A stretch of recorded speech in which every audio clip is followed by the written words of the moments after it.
Hi, I'm Josh, and today I'm going to show you how to make BIR style chicken Phaal. Before I begin, please take a second to subscribe, like the video and click that notification bell. Thanks. A full list of all the ingredients for the dish can be found in the description below. Quick disclaimer, this curry isn't for the faint-hearted. It is a lot hotter than a vindaloo, so probably not one for kids or your nan.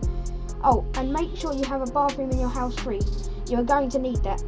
Okay, now let's get cooking. To begin, heat a pan on medium and add 4 to 5 tablespoons of vegetable oil or ghee. Add in half a teaspoon of fennel and allow to fry until it starts to sizzle. Add 1 medium blended or finely chopped onion, that's around 150 grams, and continue to fry for a couple of minutes until the bitter smell disappears and it begins to caramelise. Add 1 tablespoon of garlic and ginger paste, stir through and fry for around a minute.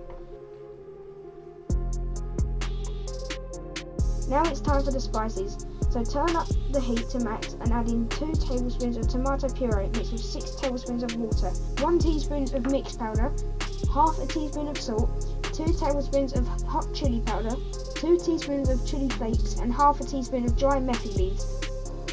Stir through thoroughly and allow to cook for a couple of minutes. If your curries ever taste grainy, it's because you're not cooking out the spices enough at this stage. There's a lot of oil in this dish as there are a lot of dry spice to fry, but you can skim any excess off the top when it's ready if you wish. Don't forget, you can always add a little base at any time to keep things moving. Add in half of the heated base gravy, stir through and allow to reduce for a couple of minutes before adding the remaining base.